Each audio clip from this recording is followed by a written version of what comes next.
Yo, what's going on, guys? Welcome back to a brand new video. Thank you guys so much for tuning in. I really do appreciate it. I was gonna wait till tomorrow to film this video because my emotions may be a little crazy right now, but I can't control it. This is how I feel right now. I'm extremely disappointed in this team. I'm not gonna sit here in front of you guys and just say we're gonna lose this series in 6, we're gonna lose it in 7. No, I'm not gonna do that. But the New York Knicks straight up sucked tonight. They were absolutely unacceptable. They were absolutely garbage as they lose 107-90 in game 2. I knew the Cavs were going to come out hungry. I knew they were going to want to take this game. Obviously, they're at home. Like, they have the home court advantage. They're the 4th seed. We're the 5th seed. You could say they should have took that first game, but in my opinion, we stole that game. You know, we were better down the stretch. We made bigger plays. We fought for 50-50 balls. It wasn't all about the field goals. It came down to the grit. It came down to the willingness to win. And the New York Knicks, it looked like they wanted it more. But tonight, the Cavs responded. The Cleveland Cavaliers responded. I knew they were going to want it. But to this fashion, the way they outplayed the Knicks, I was extremely disappointed in our basketball team tonight. It did not look like they wanted it. There was plays that I thought they played hard, but they did not play smart. They did not look disciplined. It did not look like they had a game plan at all. It looked like the Cleveland Cavaliers had a game plan. We lose this game 107-90. And the Knicks, they have to put this game behind them. They're heading into the Garden. Game 3. Got to take advantage. You got to take a 2-1 lead. It's game at a time mentality. One game at a time mentality. Got to put this behind you. If you're thinking about this game in game 3, we're cooked. But the Knicks, beyond from the mental, just production out there on the floor, which actually has to do with mental, players have to be better. Players have to be better. The Cleveland Cavaliers bench was better than ours. And one of the main reasons of that, one specific player, Cedi Osman struggled from the outside. I wouldn't really say, like, Danny Green knocked down a 3, had some gritty moments, but their bench didn't pop off the chart, or they weren't freaking fantastic, but one player was fantastic. You're going to be in trouble when it comes to bench production when Josh Hart's not 100%, quickly continues to struggle. It looks like he has no idea what he's doing. They're making him feel uncomfortable. Quickly, someone that likes to play at his own pace, control the pace of the game, but no, they're doubling him, they're trapping him, they're trying to make him feel uncomfortable. He's doing that stupid jump in the air pass that he did like 3 times, which resulted in a turnover in game 1. You had another turnover, and yeah, he ended up with some points, but it was in garbage time when this game was just freaking over. But LeVert took advantage of Brunson. The amount of times it's like, no screen, or I want this switch here. They were just hunting Brunson on the defense side of the basketball. LeVert specifically just attacking him every time. Brunson just looked completely lost. It just wasn't in the right spot at the right time. He absolutely took advantage of Jalen Brunson. Credit to LeVert. I said he was someone that could swing this series. When he's off, he could hurt the Cavs, but when he's on, he's freaking fantastic. And LeVert absolutely cooked our defense from mid-range territory. I believe knocked down a couple threes. Got into the teeth of the defense as well. So he definitely hunted Brunson, and that hurt us. That really did hurt us. And it's so weird because we started off this game like leading. I thought we did a solid job protecting the rim. We're snagging defensive rebounds, getting buckets. Brunson got off to a decent start, but I thought he was pressing. I saw too much pressing out of Jalen Brunson because there was times they blitzed him. They really got up in his jersey, and they got in his head. Brunson did not have an efficient night at all. I believe he was 6 for 17, or might have been more than that, because, Tom Thibodeau kept Jalen Brunson in this game when it was freaking over. He kept Julius Randle in this game when it was over. I don't know Julius Randle. Maybe his back's messed up when I'm recording this video and a report comes out. Hopefully not, because he ended up going to the locker room. We're down 1,000,000 points. There's a few minutes left. Julius Randle's still out there. Jalen Brunson's still out there. Just absolutely unacceptable. You have to just let it go. We lost. Put Sims and put freaking Trevor Keels. Played like one game all season. The game's just completely over. Put them in the game. We don't want a Derrick Rose 2.0 scenario. Literally right after it looked like it was going to be bad with Randall's back, he got up, which is a good sign. During the game, they zoomed in right on Derrick Rose. I can't believe they did that. Freaking, we had to have Reggie Miller calling this game. But I thought Brunson was pressing too much. I didn't think he made wise decisions with the basketball. He was telegraphing his passes. And in the first half, he wasn't playing his game. He wasn't able to get to the mid-range, get to the teardrop, consistently work downhill. This team just was so hesitant. We were settling.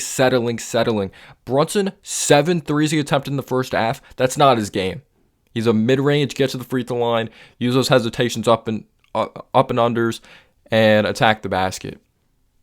And I got to give credit to the Cavs. They made sure we didn't play our game. But Josh Hart didn't look 100%, but it comes down to the whole team. The whole team didn't play well. The whole team did not play well at all. And yeah, Josh Hart, you could say he wasn't 100%, but it just felt like he wasn't out there on the floor. Kind of felt like he was non-existent. He didn't knock down a three until like when the game was, well, portion of this game you could say was pretty much over, especially when it came to half. And there was times it looked like we were chipping away, but we just couldn't get stops defensively. We couldn't get stops defensively. I'm going to be getting into one specific player that's just absolutely killed us. Wasn't Donovan Mitchell, but we didn't recognize when Josh Hart was open. We didn't recognize when players were open. We just weren't locked in mentally in this game. We weren't. But obviously one of the main reasons we lost, like after we got off to this good start, Darius Garland starts cooking, and we just didn't respond. It's going to come down who wanted it more, who wanted to be more physical, who's going to play hard for 48 minutes of basketball. Again, you could say there's times we played hard, but sometimes I thought we fell asleep on defense. I thought Randall looked kind of lazy out there, and we let Mobley get confidence offensively. That's the last thing we need. Mobley was completely out of the game offensively last game, missing hook shots. Randall was extremely physical. You didn't see that, Randall. He finished with 22 points in this game, but if you truly watch the game, he wasn't fully engaged or smart defensively. He was just so shy. He just looked so scared. Like, the amount of times he just bobbled the ball. I'm not sure what his turnovers were. We could look at that. But there were so many times it's like, up fake, bobble the ball, up fake, bobble the ball. Like, we just look so reckless. We just look so sloppy with the basketball. But the Cavs punched the New York Knicks in the mouth, and the New York Knicks did not respond.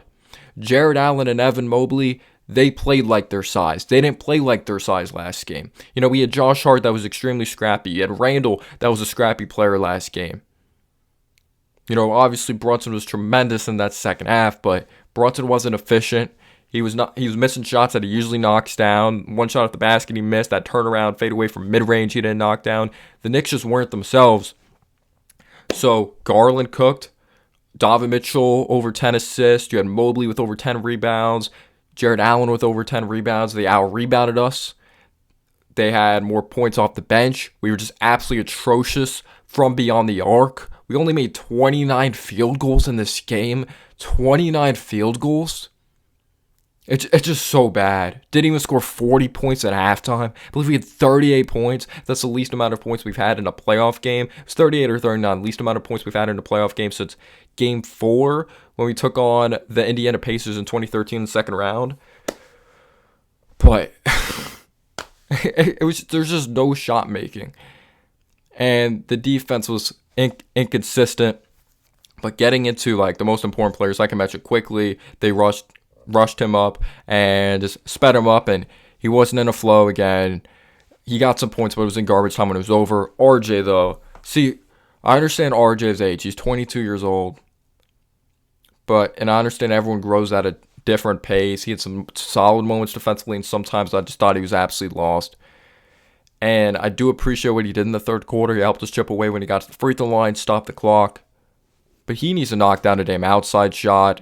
He has to know, does he have spots out there on the floor? Does he have consistent spots? I know he likes to get to that floater, but I feel like when his go-to move is shut off, he doesn't know what to do with the basketball. He just looks completely lost.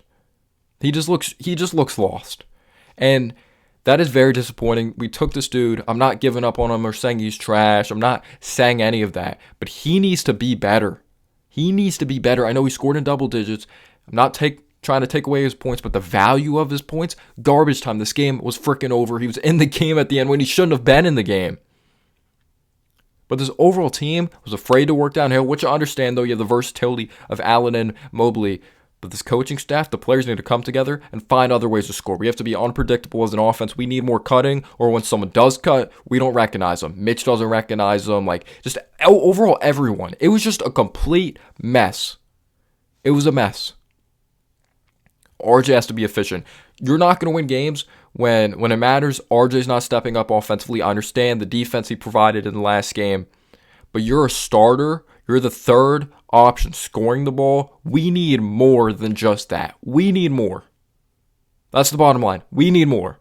Quentin Grimes, 2 shot attempts. You're not going to win games like this when your bench isn't producing at a high level, scoring the ball. Josh Hart made up for the deficiencies of quickly scoring the ball. RJ scoring the ball last game. You can't just count on that all the time. Like I said in my last video, RJ needs to step up. Quickly needs to step up. Grimes, yes, and not be scared, but also we have to get him more involved in the offense. Because this was what I was scared of, that Mobley's going to start playing bigger. He's going to get a little more comfortable in the offense. Allen's going to crash the glass like a beast. Yeah, Mitchell had 17 points, but they were an efficient 17 points, and he was distributing the heck out of the basketball. Garland killing us from deep. We couldn't get stops to save our lives in the second half. We were atrocious from beyond the arc. The Knicks just have to be better. They have to look like a totally different team game 3. The shot diet needs to be better. We have to move the ball. We have to stop pounding the shit out of the basketball. And I'm expecting Brunson to be better. I know he could be better. He is way too talented to be making the decisions that he did tonight and the shots he missed tonight. Because honestly, if it wasn't for Brunson, I don't know how many points we would have freaking scored in this game. But we look soft. The Cavs punched us in the mouth. We did not respond. They bitched us. We were the Cleveland Cavaliers bitch tonight. And I know I don't like to give credit to the rival. Like, I want to win this freaking game. But they were better. They were just straight up better for 48 minutes of basketball. I'm just extremely disappointed. Hartenstein played really hard, but he had some missed assignments or misrecognition in the paint. Just no one really played well. No one played well. Can't get over. I know Tom Thibodeau has that thing. He keeps these starters in when the game's over, but it's just like, why? What? The game's over. You're down like a freaking million points. You're down 25 points, 29. Freaking there's 2 minutes left. Like, what are you doing? But yeah, going off over the box score here, Evan Mobley, 13 points, 13 rebounds, 2 steals, 2 blocks. Isaac Okoro played 3 minutes. 3 minutes. They didn't really need him in this game. Jared Allen, 9 points, 10 rebounds. Darius Garland, 32 points on 8 of 17 shooting, 6 of 10 from 3. We weren't able to speed him up. He had 7 assists, 3 rebounds. Donovan Mitchell's getting help now, which is scary. Donovan Mitchell, 17 points, 6 of 11, 2 of 5 from 3, 3 of 4 from the free throw line, 13 assists. Danny Green knocked down a 3 coming off the bench. Cedi Osman was inefficient, 2 for 9, 1 of 7 from 3, thank God. 5 points. Robin Lopez came in really garbage time. But LeVert, 24 points on 9 of 16 shooting, 4 of 9 for 3. It was just so easy. It was just so easy for him. But Randall at 22 and 8, 6 turnovers though, very undisciplined. His shot diet was not good at all. Brunson, 20 points. Or it's not even just like his shot diet. He just looks so scared with the basketball. Like, first instinct, go up. I know you like to utilize the pump fake, but there's just such a huge hesitance out of this team. Brunson, 20 points, but on 5 of 17 shooting, 1 of 8 from 3. Got to the free throw line 10 times, made 9. 6 assists, 5 rebounds. RJ, 4 of 13, 0 of 3 from 3, 6 of 7 from the free throw line. I guess that's positive. 3 rebounds, 14 points. But yeah, Grimes, 0 for 2, 4 points. Obi, I thought was kind of whatever, honestly. It's not even like a shot at Obi. Yeah, airball to 3 in the corner, but it was when the game was complete. There was a big portion of this game that was freaking over, but yeah, he knocked down a 3, but 15 minutes. Hartenstein, 4 points, 7 rebounds, 5 assists. Josh Hart, 5 points, 4 rebounds. We didn't even know if this dude was going to play. Like, he went from questionable, doubtful, and then questionable again, then probable, ended up playing, but Josh Hart, when he only has 4 rebounds and 0 assists, you know you're not in good shape. But quickly, 12 points, but that was all in garbage time. 2 steals, 1 assist, or literal garbage time. But these guys just need to be better. They need to be freaking mentally tough. They need to come to play in Game 3 because what we saw, I knew they were gonna take a game at home. You know, they had the home court advantage. They're the 4th seed for a reason, but in this fashion, it's just so unacceptable. It is just disgusting what we saw. We shot 29 of 79 from the field, 36%, 7 of 29 from 3, 24% from 3. Free throws, we made our free throws, can't make anything else. We're better on the offensive glass, surprisingly, but we got out-rebounded on the defensive glass, 32 to 23. Did I even say Mitchell Robinson's? Mitchell Robinson, 2 points, 5 rebounds. Yeah, we need more than 5 rebounds, but he also only played 21 minutes. Hartenstein pretty much got the starters minutes. But we actually got more free throws than them, but I don't even think the refs are a factor. The Knicks had to be better, but they had 26 assists to our 16. They had 7 blocks. We had 5. Fast break point 16. Yeah, there's times we were slowing down for no reason too on offense. Like, we just look so scared that someone's going to block us. Like, if you're scared someone's going to block you, use a pump fake and then go up. Don't, like, slow down the offense, especially when you're down. You need quick points. But they outscored us in the paint, 42-38. You know, that's our forte. Their largest lead was 29. Ours was 8, and that was at the very beginning of the game. Let me know down below your thoughts, y'all. Peace out, y'all.